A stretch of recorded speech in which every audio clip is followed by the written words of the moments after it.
la vieille guitariste.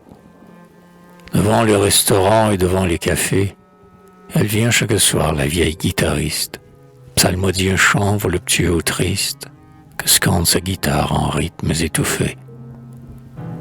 Un vieux châle déteint l'enveloppe, elle est maigre, sa robe est rapiécée, ses souliers crevés, et du matin au soir il bat les pavés, chantant les mendiants sous l'assaut du vent aigre. Son visage les tons de l'ivoire jauni, son chapeau retenu par des bris de fanée, étale tristement ses roses surannées, car la gloire est passée et le rêve est fini. Elle chante aujourd'hui pour manger, pour vivre, c'est pour gagner son pain qu'elle court les chemins, et dire qu'autrefois on lui battait des mains, et que rien qu'à la voir le public semblait ivre.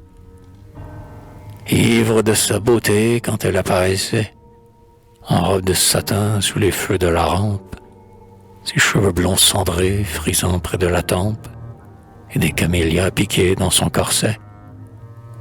Ivre de sa façon discrètement obscène de chanter tour à tour en variant sa voix, des romances d'amour ou des couplets grivois, déesse qui régnait sur l'autel de la Seine. Elle n'avait qu'à vivre, aimer, rire, chanter.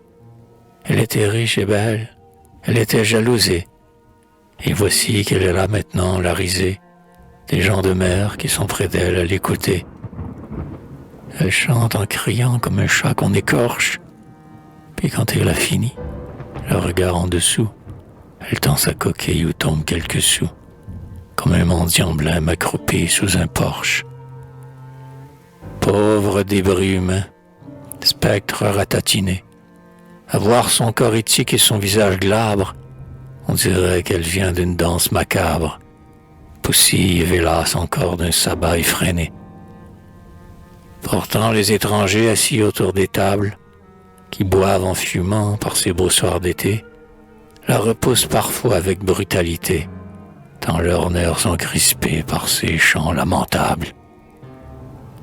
Alors elle regagne à pas lents la maison, dont elle a sous-loué, pour l'été, la mansarde.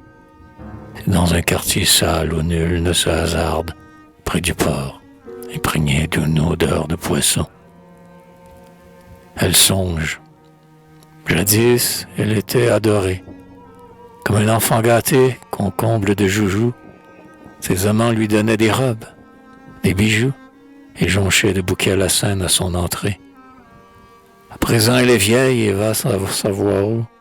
Au bout du chemin morne où chacun l'abandonne, elle va s'affaisser sans doute dès l'automne, puis on la jettera comme un chien dans un trou jaune et gras de la terre marâtre, où les vers rongeront ce corps jadis si beau, mais elle aura du moins la peine en son tombeau, et l'herbe lui rendra des fleurs comme au théâtre. La vieille, tout en fleurs, se déshabille alors, sans quinquet, à tâtons, dans cette chambre obscure, puis s'étend sur son lit, les mains sur la figure, comme pour échapper au bruit gai du dehors. Mais dès le lendemain, pleuve et les yeux ternes, elle revient encore sur le seuil des maisons, pincer de la guitare et crier ses chansons, puis s'éloigne en comptant son gain sous les lanternes.